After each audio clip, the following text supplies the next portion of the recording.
Our top story today, the NTSB releases data on DALI's black box and reveals that there was no CCTV footage found, sensors were cut off and turned back on, and the voice recorder disrupted by background noise.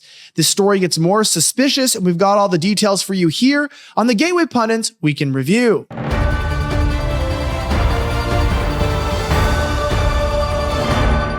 My name is Elijah Schaefer, and our top story today is incredible. As we just read earlier, what the hell is going on with this cargo ship disaster? It seems more suspicious by the day, the Gateway Pundit reports. As the Gateway Pundit reported earlier, the National Transportation Safety Board Chair Jennifer Hamandi announced that the voyage data recorder, known as the black box, was recovered from the DALI cargo ship that crashed into the Francis Scott Key Bridge early Tuesday morning. On Tuesday evening, Hamandi and NTSB investigator Marcel Moyes held a press conference to reveal the data on the DALI's black box, also known as the voyage data recorder. NTSB investigator Marcel Moyes revealed that there were about 6 hours of VDR on data and included a timeline at midnight to 6 a.m. Before revealing the data on the VDR, Moyes warned that the quality of the voice recording and radio data was hard to comprehend due to background noise. So it goes. It goes on to say here that Moyes then shared the VDR sensor data, ceased recording. The VDR audio continued to record using the redundant power source. VDR resumed recording sensor data, and during this time, steering commands and rudder orders were recorded on the audio. Moyes continued that the ship's pilot made a very high-frequency radio call for tugs in the vicinity to assist. About this time, the pilot dispatcher phoned the Maryland Transportation Authority duty officer regarding the blackout.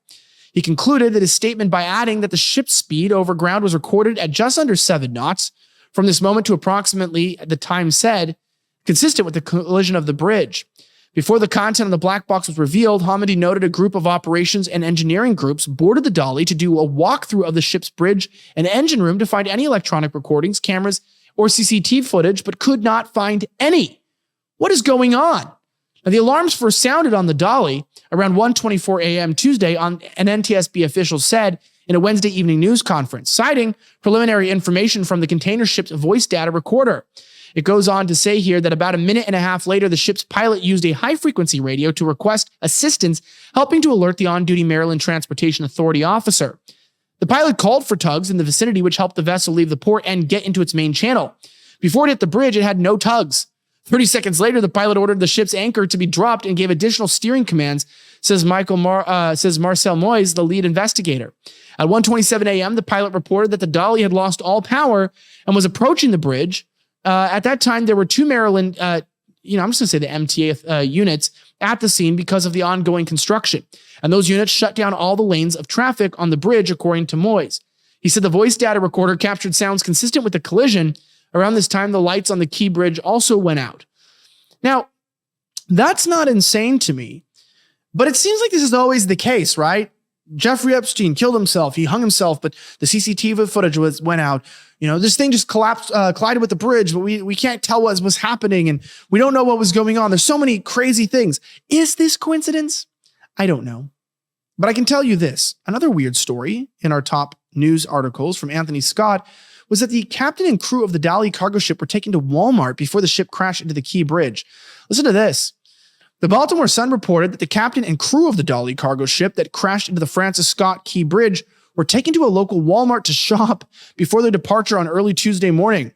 The apostleship of the Sea director, Andrew Middleton, told the press that he took the DALI captain and crew members to a shop at a local Walmart over the weekend.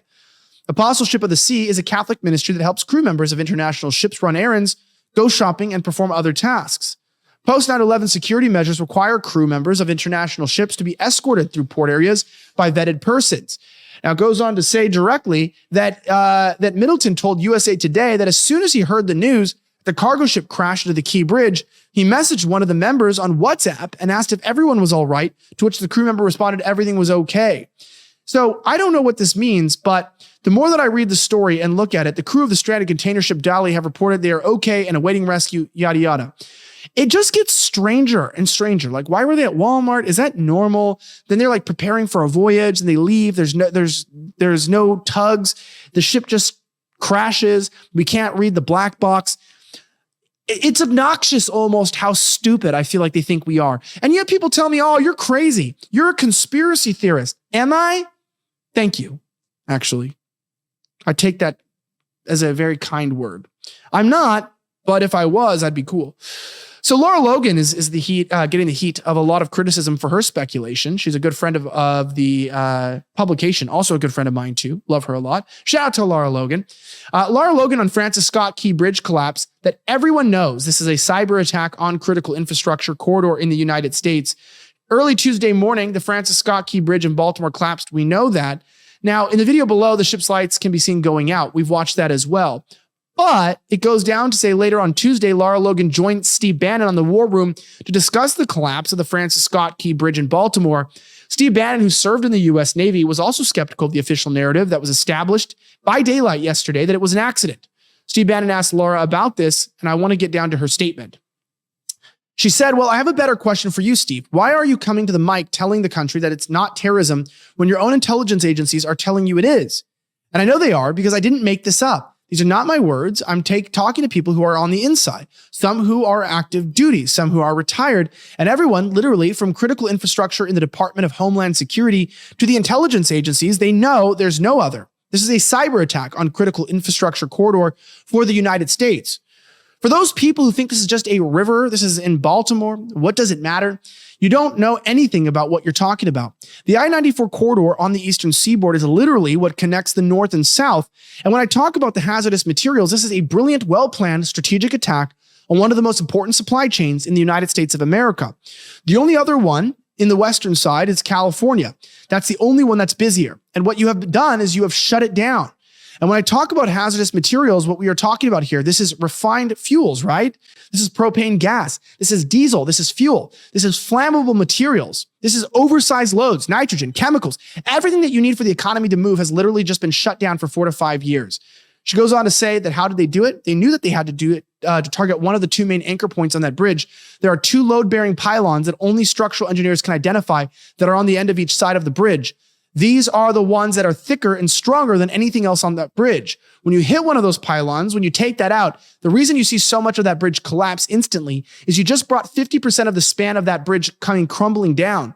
And what you don't see beneath the surface of the water steep is absolutely catastrophic. It is a structural nightmare and a logistical nightmare because you have the entire bottom part, this concrete part of that bridge, and you don't know the extent of the structural damage to that. And you won't know it until you pull all the infrastructure out there and you get to look at it.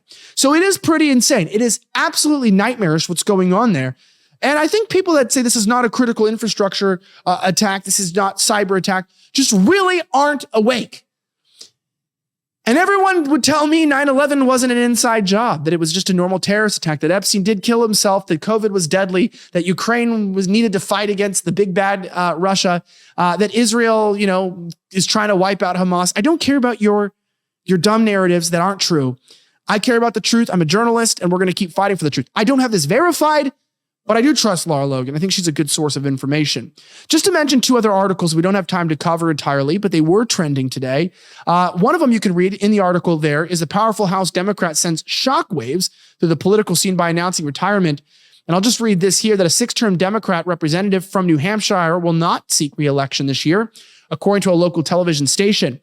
Representative Annie Kuster told WMUR-TV in Manchester that she would finish out her term retiring from the House when the 119th Congress is sworn in next January.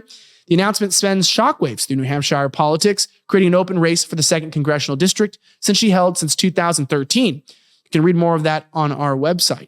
Additionally, giving an update on the January 6 detainees, D.C. U.S. Attorney Matthew Graves fights to keep J6ers charged with obstruction statute jailed pending SCOTUS decision. Trump judge responds with fire. You really should read this because last week, U.S. Attorney from D.C. Matthew Graves filed a warning shot to the U.S. Supreme Court and J6ers serving time for 18 U.S.C-1512 Section C2, the obstruction statute pending before SCOTUS. Graves threatened to seek more prison time for the J6ers if the Supreme Court reverses the obstruction statute this summer. The High Court announced it will hear oral arguments in Fisher versus the United States and had issued the statute. Whoever corruptly alters or destroys, you can read the rest of that there on the website. The J6ers are being persecuted. We know that. Shout out to Isabella DeLuca and others who have been targeted by the government wrongfully. Our hearts are with you, and we know many lives have been ruined, not because of January 6th directly, but because of what the government overreach has caused in their lives, taking away grandmas from their families under cancer treatment, fathers from their children, and way worse. It's disgusting, it's reprehensible, and it makes me feel sick. Please let me know what you think about these stories below by dropping us a comment, liking these videos, and let me know what your thoughts are on this maritime disaster. For the Gateway Pundit, my name is Elijah Schaefer. Have a great rest of the week, and may God bless the United States of America. I'm signing out.